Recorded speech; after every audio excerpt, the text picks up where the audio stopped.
مادرم در ایرلند در یک جشن عروسی بود و ناخواسته در کنار شخصی نشسته بود که قبلا هرگز او رو ندیده بود. اما او کریس بیک خواننده معروف بود. مادر من از این مسئله اطلاع نداشت و نمیدونست که او چه شخصیه و مؤدبانه شروع به گفتگو میکنه و به او میگه شما چی کار میکنین؟ و او میگه من خواننده هستم. مادرم میپرسه خواننده تنور هستید یا باس؟ او جواب میده در حقیقت من خواننده پاپ هستم. مادرم میگه آیا همسرت کار میکنه؟ میدونم که رو پا موندن از نظر مالی خیلی سخته. و او میگه نه، راستش ترانه‌های من هزینه ها رو میپردازه. مادرم میگه از شنیدن این خوشحالم. وقتی مادرم به انگلستان برگشت به من گفت که کنار مردی نشسته بود به نام دیبرگ یا همبرگر یا یه چیزی مثل این. من رفتم و یه CD آوردم و به اون نشون دادم و گفتم این شخصه؟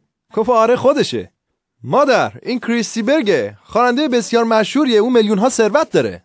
مادرم گفت خوشحالم اینو میشنوم، به نظرم اومد انگار ماهاست غذا نخورده.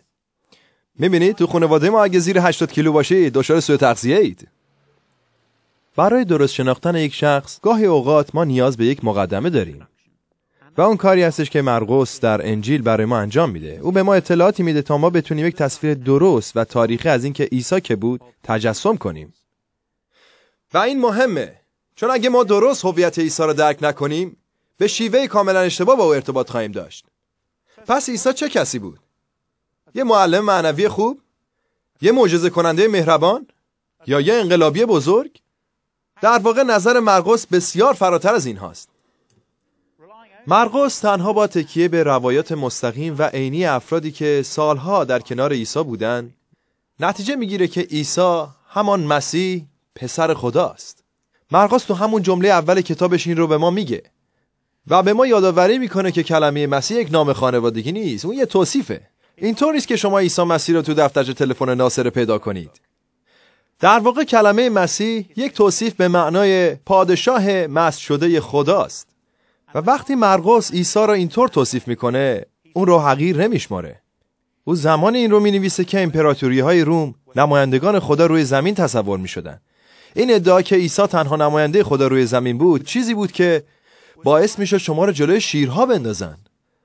سوال اینه آیا با مرقس موافقیم؟ چون اگه در مورد هویت عیسی حق با مرقس باشه نادیده گرفتن این مرد کار واقعا بد و وحشتناکی نیست؟ پس بیایید شهادتی که مرقس برای حمایت از این ادعاش که عیسی در واقع مسیح پسر خداست فراهم میکنه رو بررسی کنیم.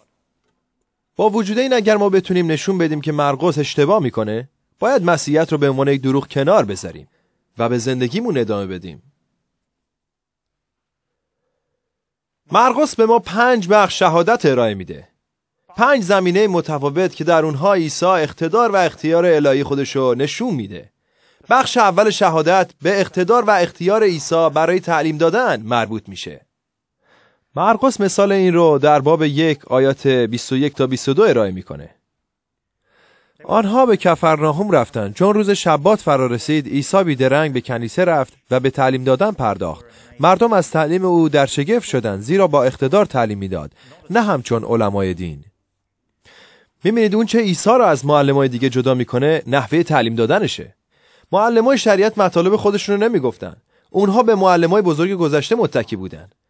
اما عیسی فرق داشت. او پشت اقتدار هیچ کس پنهان نمیشد. او مدعی اقتدار خودش بود.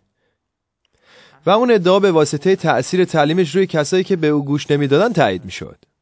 ما میخونیم که اونها از گفته‌های او متحیر میشدن. این مرد جوان با تعلیم کم برای صحبت کردن برای مسائلی که حتی حکیم‌ترین معلم‌ها هم در مورد اونها بی‌نتیجه بودن راه حل‌های بی‌نظیر فراهم می‌کرد. پس اون میتونست تعلیم بده. اما عیسی فقط حرف میزد. اون میتونست به اونچه که تعلیم میده عمل کنه؟ پاسخ تکان دهنده اینه. بله. باید بگم که این اولین چیزی بود که من در مورد عیسی قانع کننده دیدم. تو 16 سالگی من شروع به نوشتن یک دفتر خاطرات کردم چون فکر می‌کردم اونقدر مهمم که باید زندگیم نوشته بشه. وقتی به اونچه که نوشته بودم نگاه کردم چیزی که دیدم خودپسندی خودم بود. بین چیزهایی که میگفتم و کارهایی که انجام میدادم تناقض وجود داشت. اما عیسی ریاکار نبود. برای مثال او تعلیم داد دشمنان خود را محبت کنید، برای آزاردهنده‌هاتون دعا کنید. بعدها وقتی او مصلوب شد برای مصلوب کنندگانش دعا کرد. ای پدر اینها را بیامرز زیرا که نمیدانند چه میکنند. این عمل کردن به چیزی است که موعظه میکنید. اما عیسی فقط یک معلم نبود. بخش دوم این شهادت نشون دهنده اقتدار و اختیار عیسی بر بیماریه.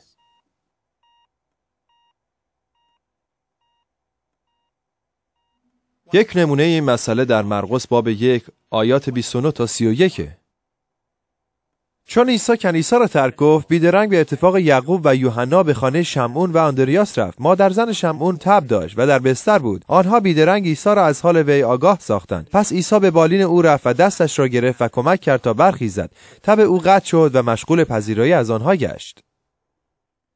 اینجا می‌بینیم که عیسی اقتدار مطلقش بر بیماری رو نشون میده. تنها با لمس دستش تب شفا پیدا میکنه و این هم یک اتفاق استثنایی نبود. 3 آیه بعد در آیه 34 میخونیم که عیسی همه مردمی که به امراض مبتلا بودن رو شفا داد. چند روز بعد از اون لمس او یک مرد جزامی رو شفا میده، مشابه قدیمی بیماری ایدز که بر حسب شدت اون ننگ و خفت همراهش بود. تا آیه 12 باب 2 همه متعیر میشن و میگن مثل این هرگز ندیده بودیم. کرام میشنوند، کوران بینا میگردند و مفلوجان راه میروند. همونطور که انتظار دارید کسی با این نوع اقتدار همه جا همه رو جلب میکنه.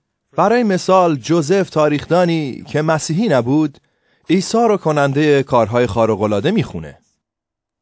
کلاً 30 شفای ثبت شده متفاوت وجود داره که حقیقتاً هر کدوم نشون دهنده اقتدار و اختیار عیسی بر بیماریه. و سومین مورد و شاید حتی شگفت‌انگیزتر، ما شاهد اقتدار و اختیار عیسی بر طبیعت هستیم.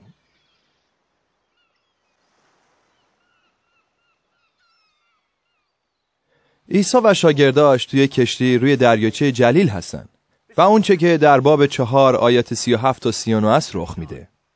ناگاه تندبادی شدید برخاست. امواج چنان به قایق برمیخورد که نزدیک بود از آب پر شود. اما عیسی در عقب قایق سر بر بالشی نهاده و خفته بود. شاگردان او را بیدار کردند و گفتند استاد تو را باکی نیست که غرق شویم؟ عیسی برخاست و باد را نهیب زد و به دریا فرمود ساکت شو، آرام باش. آنگاه باد فرو نشست و آرامش کامل حکم فرما شد. پس طوفان عظیمی از باد پدید میاد. در اینجا کلمه طوفان عظیم به معنی گردباده. وقتی امواج کشتی رو در بر میگیرن به طوری که تقریبا در حال غرق شدن بود، شاگردا که بعضیشون ماهیگیرای ماهری بودن متقاعد میشن که دارن میمیرند. اونها با وحشت عیسی رو بیدار میکنن و میگن ای استاد آیا تو را باکی نیست که هلاک شویم؟ عیسی چه کاری انجام میده؟ سکان کشتی رو میگیره اونها رو از گردباد نجات میده؟ نه. او بلند میشه و فقط میگه ساکت شو و خاموش باش. و وقتی این کلمات رو میگه باد ساکت میشه و آرامش کامل پدید میاد. مطمئناً شما میدونید آروم شدن امواج روزها وقت میبره. اما عیسی با چند کلمه اونها رو آروم کرد. من با چند کلمه حتی آب استخر رو هم نمیتونم آروم کنم. تعجب نکنید که این بخش با این خط در آیه 41 تموم میشه. آنها بسیار هراسان شده به یکدیگر میگفتند این کیست که حتی باد و دریا هم از او فرمان میبرند؟ دوباره شاهدان این رویداد با این سوال باقی میمونن که این کیست که باد و دریا هم او را اطاعت میکنند؟ سپس در باب بعد شاگردا شاهد چیزی حتی حیرت انگیزتری هستند، چون اونها نظارگر اقتدار و اختیار مطلق عیسی بر مرگ هستند. اینجا بخش بعدی شهادت در مورد اینه که عیسی کیست. اون در مرقس باب 5 آیات 22 تا 24.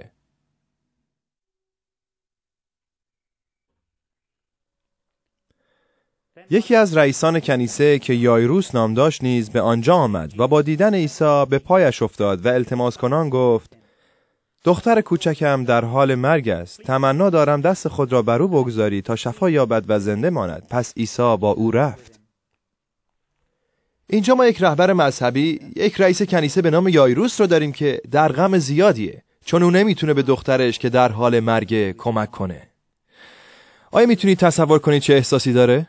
احساس عجز و ناتوانی رو تصور کنید که اگه خواهرزاده، بچه تعمیدی یا فرزند خودتون رو در حال مرگ می‌دیدین. این شدت احساسی این بخشه. خیلی از مردم اصلا به مرگ فکر نمی کنن. اونها مثل سیگفرید ساسون شاعر هستن که نوشت در سن 22 سالگی فکر می کردم خاموش نشدنی هستم. کوتاهی زندگی به ذهن اینها خطور نمی کنه. اما ما وقتی می تونیم اینطور فکر کنیم که هرگز مرگ یک شخص نزدیک به خودمون رو تجربه نکرده باشیم. وقتی نوجوان بودم اصلا مرگ برام اهمیت نداشت تا اینکه پدر تعمیدیم ناگهانی کشته شد. بعد از اون فهمیدم که مرگ چقدر دردناکه، مخصوصا وقتی رابطه با افراد مورد اعتماد و با محبت رو قطع میکنه و روابط صمیمی خیلی سخت به دست میان. یادم میاد یک کارت عزاداری دیدم که روش نوشته بود کسانی که ما آنها را محبت کرده ایم هرگز واقعا از بین نمی روند. اما این یه دروغه، این کلا یه مشکله. اونها از بین میرن و ما دلتنگشون میشیم. این جداییه که تحملش خیلی سخته. حالا بیایید دوباره ماجرای آیات 35 تا 42 رو ادامه بدیم. او هنوز سخن میگفت که عده‌ای از خانه یایروس رئیس کنیسه آمدند و گفتند دخترت مرد، دیگر چرا استاد را زحمت میدهی؟ عیسی چون سخن آنها را شنید به رئیس کنیسه گفت مترس، فقط ایمان داشته باش. الان چه کسی میتونه به این پدر محزون بگه که مترس، فقط ایمان داشته باش؟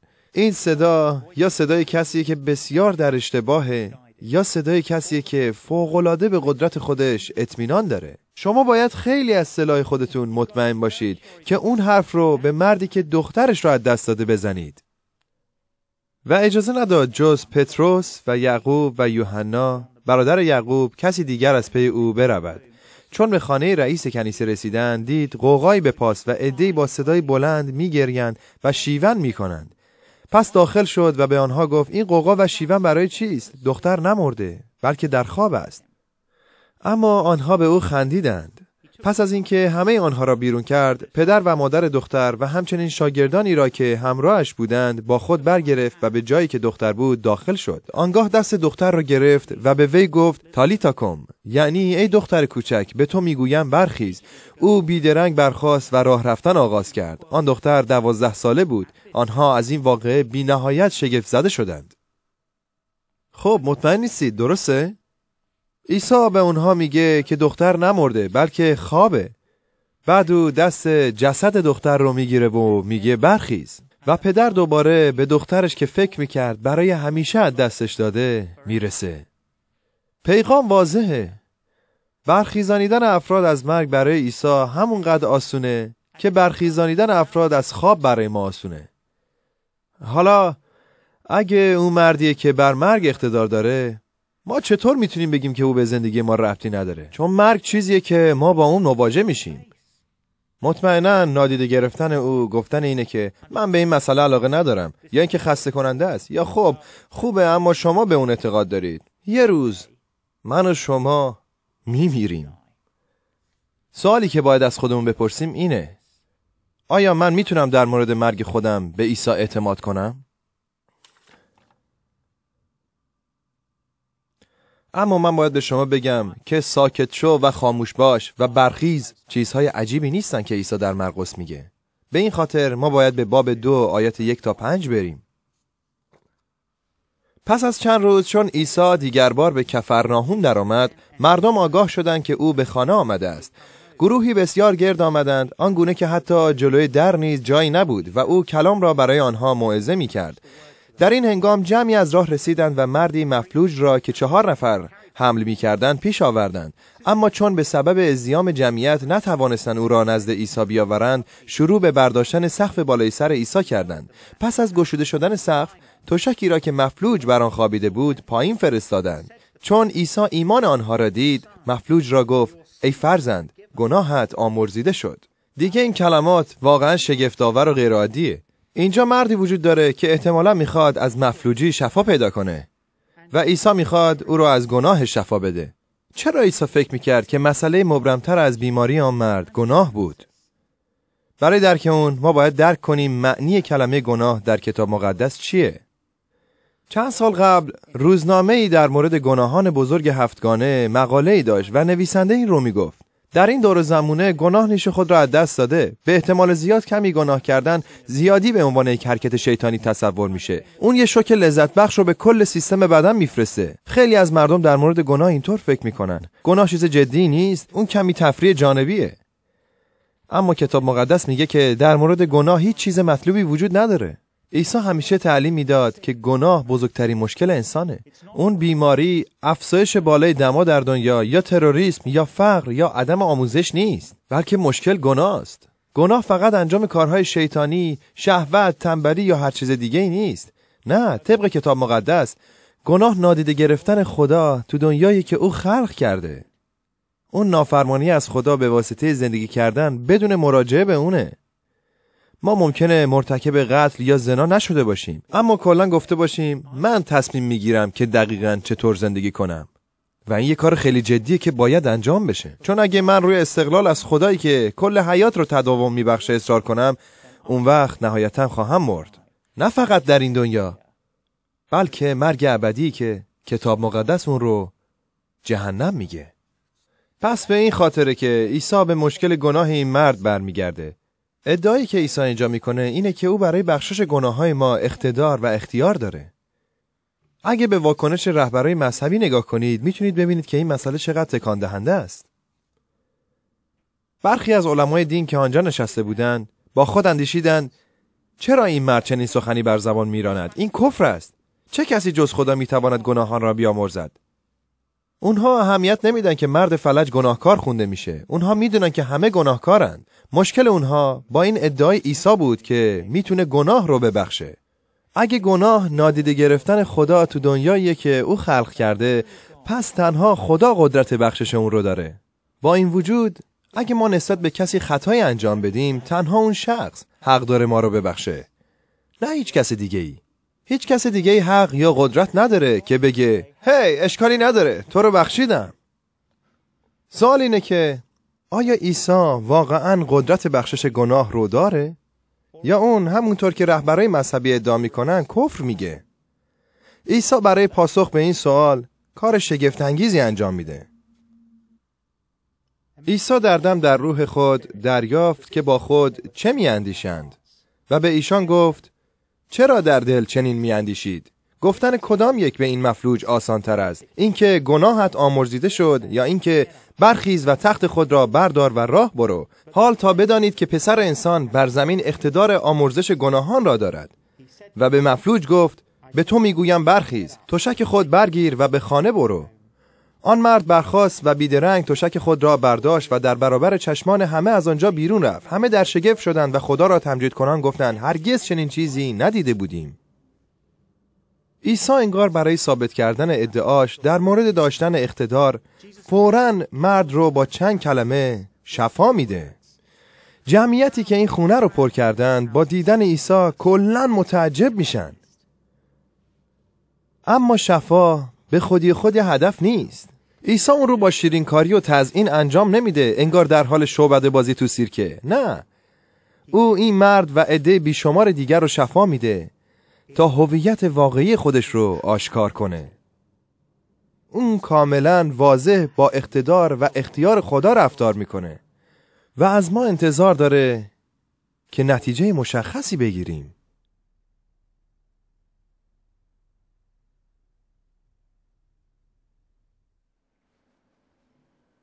مرقس به کرات به ما نشون میده که عیسی نه تنها ادعا میکنه که اقتدار خدا رو داره، بلکه وقتی تعلیم میده، بیماران رو شفا میده، طوفان رو آرام میکنه، مرده رو زنده میکنه و گناه رو میبخشه، هم اقتدار خدا رو آشکار میکنه. اون تو دنیای خدا با اقتدار خدا عمل میکنه.